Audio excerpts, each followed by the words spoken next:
নমস্কার বন্ধুরা, আমি বিদ্যুৎ আর আপনারা দেখছেন আপনাদের প্রিয় ইউটিউব চ্যানেল কপ এক্সপ্রেস। ডাব্লিউবিপি এসআই এবং কেপিএসআই এর ডেসক্রিপটিভ ম্যাথমেটিক্সের ক্লাসে আমরা যে এভারেজ চ্যাপ্টারটা করছিলাম, যার প্রথম পার্ট আমরা করেছি, আজকে তার দ্বিতীয় পার্ট। আজকেও আমরা ইম্পর্ট্যান্ট কয়েকটা প্রশ্ন নিয়ে আলোচনা করব। দেখুন, আমি যে অঙ্কগুলো করাচ্ছি এইগুলো কিন্তু মানে এক একটা টাইপের অঙ্ক, ঠিক আছে? যেমন ধরুন, এই আজকে যে অঙ্কটা করাবো, তিনটি সংখ্যার মধ্যে প্রথম সংখ্যাটি দ্বিতীয়টির দ্বিগুণ, এই টাইপের কোশ্চেন কিন্তু আপনাদের অন্যরকম হলেও আসে, ঠিক আছে? বা ইনিংসের অঙ্ক, বা ধরুন একটা পরিবারে এতজন ফ্যামিলির গড় বয়স এত, তার সন্তান জন্ম নিল, বা এই টাইপের অঙ্ক, মানে পরিবার রিলেটেড অঙ্ক, এরকম টাইপের অঙ্কও কিন্তু আজকের ক্লাসে আমরা করব। তো চলুন দেরি না করে শুরু করা যাক। দেখুন, প্রথম কোশ্চেন কি বলছে, তিনটি সংখ্যার মধ্যে প্রথম সংখ্যাটি দ্বিতীয়টির দ্বিগুণ এবং তৃতীয়টির অর্ধেক, সংখ্যা তিনটির গড় 56 হলে প্রথম ও তৃতীয় সংখ্যার পার্থক্য কত? ঠিক আছে, একদম সিম্পল অঙ্ক। লিখবো কিভাবে, আমরা ধরবো কি, দেখুন ধরবো কি, প্রথম সংখ্যাটা ধরে নেব, ঠিক আছে? এইখানে ধরাটা হচ্ছে মূল জিনিস, কিন্তু মানে ধরাটা হচ্ছে আসল জিনিস, ঠিক আছে? দেখুন, আমি ধরলাম কি, ধরলাম প্রথম সংখ্যাটি এক্স, ঠিক আছে? আচ্ছা, প্রথম সংখ্যাটি দ্বিতীয়টির দ্বিগুণ, তাহলে দ্বিতীয় সংখ্যাটা প্রথম সংখ্যাটির কি অর্ধেক হবে। এবার সিম্পল জিনিস, প্রথম সংখ্যাটি দ্বিতীয়টির যদি দ্বিগুণ হয়, তাহলে দ্বিতীয় সংখ্যাটা প্রথম সংখ্যাটির কি হবে, অর্ধেক হবে। তাহলে আমি লিখতে পারি দ্বিতীয় সংখ্যাটি কত হবে, x/2 হবে, তাই তো? দ্বিতীয় সংখ্যাটি কত হবে, x/2 হবে।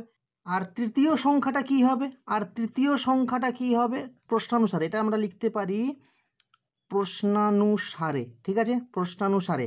আচ্ছা, তৃতীয় সংখ্যাটি কি হবে, বলা আছে তৃতীয়টির অর্ধেক, তাহলে প্রথম সংখ্যাটি তৃতীয় সংখ্যাটির অর্ধেক, তাহলে তৃতীয় সংখ্যাটি প্রথম সংখ্যাটির দ্বিগুণ, তাহলে কত হবে, 2x, ঠিক আছে? তাহলে এবার কি বলা আছে, যে সংখ্যা তিনটির গড় 56, তাহলে সংখ্যা তিনটির সমষ্টি কি হবে, 56 × 3, 56 × 3। তাহলে আমি লিখতে পারি, আবার এখানে লিখতে পারি প্রশ্নানুসারে কত, x plus x/2 plus 2x equal to কত, 56 × 3, তাই তো? তাই যদি আমরা একটা ক্যালকুলেশন করি, 2x plus x plus 4x equal to 56 × 3 × 2, তাই তো? তাহলে 4 2 6 একে 7x, তাহলে x ইকুয়াল টু কত হবে, 56 × 3 × 2 বাই কত, 7, 7 8 56, 8 6 48, তাহলে কত, এক্স ইকুয়াল টু কত, 48, তাই তো? এক্স ইকুয়াল টু কত, 48। এবার আমাকে উত্তরটা কি চেয়েছে, প্রথম ও তৃতীয় সংখ্যার পার্থক্য কত, তাই তো? তাহলে আমি লিখতে পারি, অতএব প্রথম ও তৃতীয় সংখ্যার পার্থক্য চেয়েছে, তাই তো? তৃতীয় সংখ্যার পার্থক্য কত হবে, তাহলে প্রথম সংখ্যা কত, এক্স, তৃতীয় সংখ্যা কত, 2x। তাহলে আমি কত করতে পারি, 2x - x ইকুয়াল টু কত হবে, x, তাহলে x ইকুয়াল টু কত, 48, ঠিক কি না? তাহলে অতএব আমি আবার লিখতে পারি, প্রথম ও তৃতীয় সংখ্যার পার্থক্য কত, 48। প্রথম ও তৃতীয় সংখ্যার পার্থক্য কত, 48। বোঝা গেছে? Next question number 6। দেখুন, আমি একটু আগে বললাম যে আমরা একটা ইনিংসের অঙ্ক করব। দেখুন, ইনিংসের অঙ্ক অনেক রকম হতে পারে, ঠিক আছে? বেসিক্যালি ইনিংসের অঙ্ককে একটা টাইপই আমি করিয়ে দেবো, বাকি যা টাইপ আসবে আপনারা কিন্তু করতে পারবেন। দেখুন কি বলছে, অনিকেতের কয়েকটি ইনিংসের গড় রান 21.75। কটা ইনিংস খেলেছে আমার কিন্তু এখানে বলা নেই, ঠিক আছে? বলা কি আছে, অনিকেতের কয়েকটি ইনিংসের গড় রান 21.75। পরের তিনটি ইনিংস, মানে যে ধরুন আমি ধরে নিতে পারি যে এক্সটা ইনিংসের গড় রান 21.75, পরের তিনটা ইনিংসে সে রান করেছে যথাক্রমে 34, 28 ও 37 রান। মোট ইনিংসের গড় রান 1.125 বেড়ে গেল। সে মোট কতগুলি ইনিংস খেলেছিল? বোঝা গেছে? তাহলে আমি ধরতে পারি কি, যে অনিকেত প্রথমে এক্সটি ইনিংস খেলেছিল। দেখুন, তাহলে আমি ধরে নিয়েছি কি, যে ধরা যাক অনিকেত প্রথমে এক্সটি ইনিংস খেলেছিল। আচ্ছা, এক্সটা ইনিংসের গড় রান কত বলা আছে, 21.75। তাহলে এক্সটি ইনিংসের মোট রান কত, 21.75 এক্স, ঠিক আছে? তাহলে 21.75 এক্স, এটা হচ্ছে আমার এক্সটি ইনিংসের মোট রান। আচ্ছা, সে খেলেছে কটা, প্রথমে এক্সটা ইনিংস খেলেছিল, তারপরে সে 3টা ইনিংস খেলেছে, তাহলে টোটাল খেলেছে কত, এক্স প্লাস 3টি ইনিংসে খেলেছে। তাহলে এক্স প্লাস 3টি ইনিংস খেলার পর রানের গড় কত, রানের গড় যা ছিল আর 1.125 বেড়ে গেল, তাহলে হলো কত, 22.875। তাহলে এক্স প্লাস 3টি ইনিংসের মোট রান কত, এইটা ইন্টু এক্স প্লাস 3, ঠিক আছে। আচ্ছা, এইবার আমার সে প্রথমে খেলেছিল কটা ইনিংস, এক্সট্রা ইনিংস, পরে কটা ইনিংস খেললো, 3টা ইনিংস। আমি যদি এইভাবে লিখি যে পরের 3টা ইনিংস সহ মোট রান, পরের 3টি ইনিংস সহ মোট রান। আচ্ছা, আমাকে একটা কথা বলুন, প্রথমে রান কত ছিল না, 21.75 এক্স ছিল। এই যে এক্সট্রা ইনিংসের মোট রান কত ছিল, 21.75 এক্স রান ছিল। তারপরে পরের 3টা ইনিংসে রান করলো, তারপরের ইনিংসে 34, তারপরের ইনিংসে 28, তারপরের ইনিংসে 37, ঠিক কিনা। তাহলে 21.75 এক্স প্লাস কত, 99, প্লাস কত, 99। তাহলে এক্স প্লাস 3টি ইনিংসের মোট রান কত, 22.875 ইন্টু এক্স প্লাস 3, এটা সমানই কত, 21.75 প্লাস 99, ঠিক কিনা। তাহলে আমি লিখতে পারি প্রশ্নানুযায়ী বা অতএব যা খুশি লিখতে পারে, প্রশ্নানুযায়ী লিখতে পারি, কোনো অসুবিধা নেই, প্রশ্নানুযায়ী, ঠিক আছে। প্রশ্নানুযায়ী 22.875 into x plus 3 equal to 21.75 x plus 99, ঠিক আছে। এখান থেকে একটু কষ্ট করে এক্সের মান বের করবেন, কারণ কাটাকুটি মানে এক্সের মানটা বের করানো একটু খালি মানে ক্যালকুলেশন করতে হবে। তো এক্স ইকুয়াল টু কত হবে, 27, এক্স ইকুয়াল টু কত হবে, 27। তাহলে সে প্রথমে কটা ইনিংস খেলেছিল, 27টা ইনিংস খেলেছিল, পরে কটা ইনিংস খেললো, 3টা ইনিংস। তাহলে অতএব অনিকেত, ঠিক আছে, কি বলেছে, মোট কতগুলি ইনিংস খেলেছিল, অতএব অনিকেত মোট প্রথমে 27টা ইনিংস, তারপরে 3টা ইনিংস সমান 30টি ইনিংস খেলেছিল, 30টি ইনিংস খেলেছিল। বোঝা গেছে, ক্লিয়ার? আশা করছি অঙ্কটা বোঝা গেছে। এই রকম টাইপের ইনিংসের যত অঙ্ক আছে আপনারা কিন্তু করতে পারবেন, ঠিক আছে। কটা ইনিংসের গড় রান দেওয়া আছে, কটা ইনিংসের মোট রান বের করতে হবে, মানে এইভাবে কিন্তু ইনিংসের অঙ্কগুলো করতে হয়। Next question number 7। আচ্ছা, এইরকম পরিবারের অঙ্কও কিন্তু একটা টাইপ। কীরকম দেখুন, অঙ্কটা পড়ি আগে। একটি পরিবারে 5 জন সদস্যের বর্তমান বয়সের গড় 33, ভেরি গুড। তাদের মধ্যে কনিষ্ঠ সদস্যের বয়স 9 বছর হলে তার জন্মের সময় তাদের বয়সের গড় কত বছর ছিল। আচ্ছা, এখন কি এই কনিষ্ঠ সদস্যের বয়স যুক্ত আছে, তাই তো। বর্তমানে কনিষ্ঠ সদস্যের বয়স কত, 9 বছর।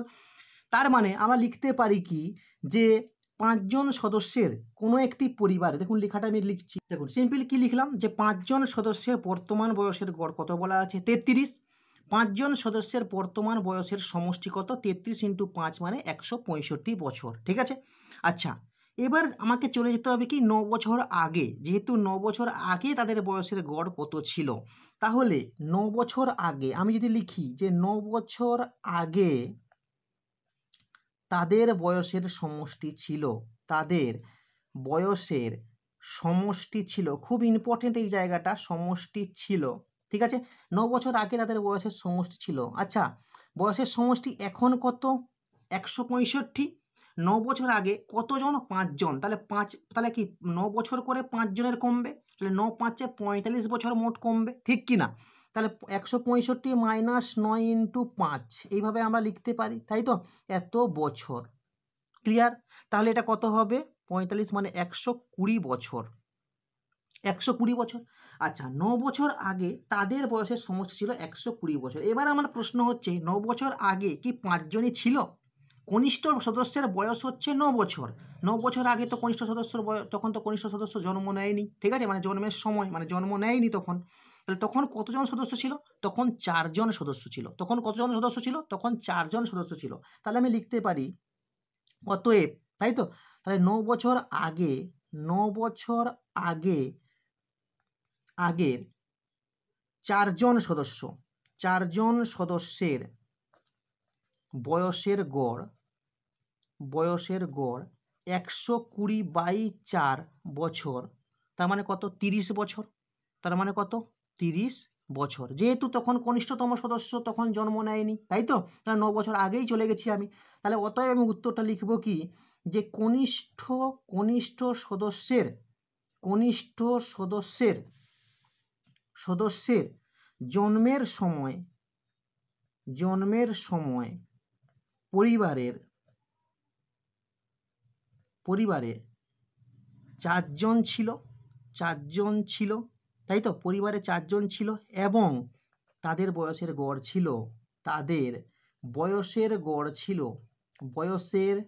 গড় ছিল কত? 30 বছর। ক্লিয়ার? বোঝা গেছে? এবার আসছি আমরা কোশ্চেন নম্বর 8। দেখুন কোশ্চেন নম্বর 8এও একটা একই রকম কোশ্চেন। কোনো একটি পরিবারে 4 জন কন্যার বয়সের গড় 12 বছর। আচ্ছা, কোনো একটি পরিবারে 4টা মেয়ে আছে, 4টা মেয়ের বয়সের গড় কত বলেছে? 12 বছর। 4 জন কন্যা ও তাদের পিতামাতার বয়সের গড় 26 বছর। তাহলে 4 জন কন্যা মানে 4 জন মেয়ে এবং তাদের বাবা মার যদি বয়সের গড় করি তাহলে 26 বছর। যদি তাদের বাবার থেকে 4 বছরের বড় হয় তাহলে বাবার বর্তমান বয়স কত? খুব হাস্যকর জিনিস। যদি তাদের বাবার থেকে 4 বছরের বড়। দেখুন কোশ্চেনটা কিন্তু আমি বানাইনি, কোশ্চেনটা হচ্ছে এসএসসি সিজিএল বা সিএইচএসএল এর একটা প্রিভিয়াস ইয়ারের কোশ্চেন, ঠিক আছে? তো হতেই পারে মার বয়স বড়, মার বয়স বেশি, বাবার বয়স কম, এগুলো খুব ফ্যাক্টর নয়। তো যদি তাদের বাবার থেকে 4 বছরের বড় তাহলে বাবার বর্তমান বয়স কত? ঠিক আছে, কিভাবে করব? আচ্ছা, প্রথমে আমরা কি বের করব, যে 4 জন কন্যার কত বয়সের সমষ্টি কত? তাহলে 4 জন কন্যার বয়সের গড় বলা আছে 12 বছর, তাই তো। তাহলে 4 জন কন্যার বয়সের সমষ্টি কত? বয়সের সমষ্টি হচ্ছে 12 × 4, 12 × 4 = 48 বছর, তাই তো। এবার 4 জন কন্যা ও তাদের পিতামাতার বয়সের গড় কত বলেছে? 26 বছর, তাই তো। তাহলে 6 জন, তাহলে এটা কত হচ্ছে? 6 জন হচ্ছে। তাহলে আমি লিখব 4 জন কন্যা ও তাদের পিতামাতার বয়সের সমষ্টি কত? 26 × 6, তাই তো। 26 × 6 মানে 6 × 6 = 36, 6 হাতে 3, 6 × 12, 3 × 15, 156 বছর, ঠিক আছে। তাহলে অতএব তাদের পিতামাতার বয়সের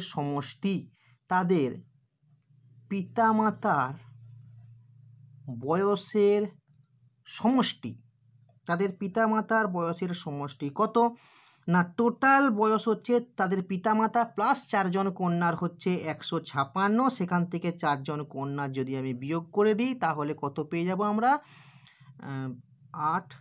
108 বছর। কত? তাদের পিতামাতার বয়সের সমষ্টি কত? 108 বছর, ঠিক আছে।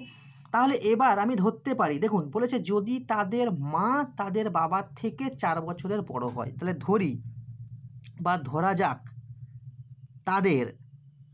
তাদের পিতার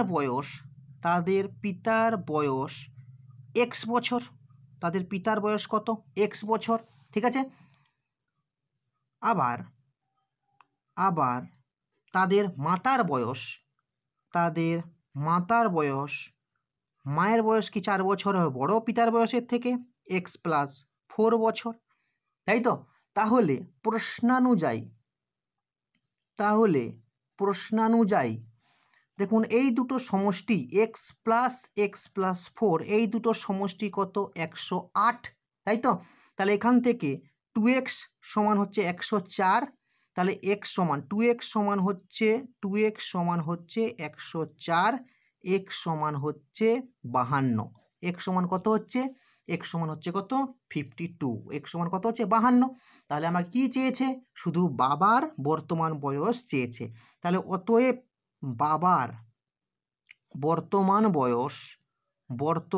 বয়স কত? 52 বছর। বোঝা গেছে? এইটুকু লিখলেই হবে, ঠিক আছে?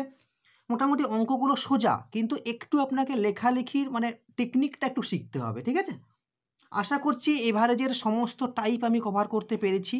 এবার দু একটা কোশ্চান আমি প্র্যাকটিস শিটেও করাবো এভারেজে, সেখানেও একটা অন্য টাইপের অঙ্ক থাকবে, ঠিক আছে? তো ভিডিও আজকে এ পর্যন্তই। দেখা হচ্ছে পরের ভিডিওতে, এবং পরের দিন আমি একটা নতুন চ্যাপ্টার শুরু করব।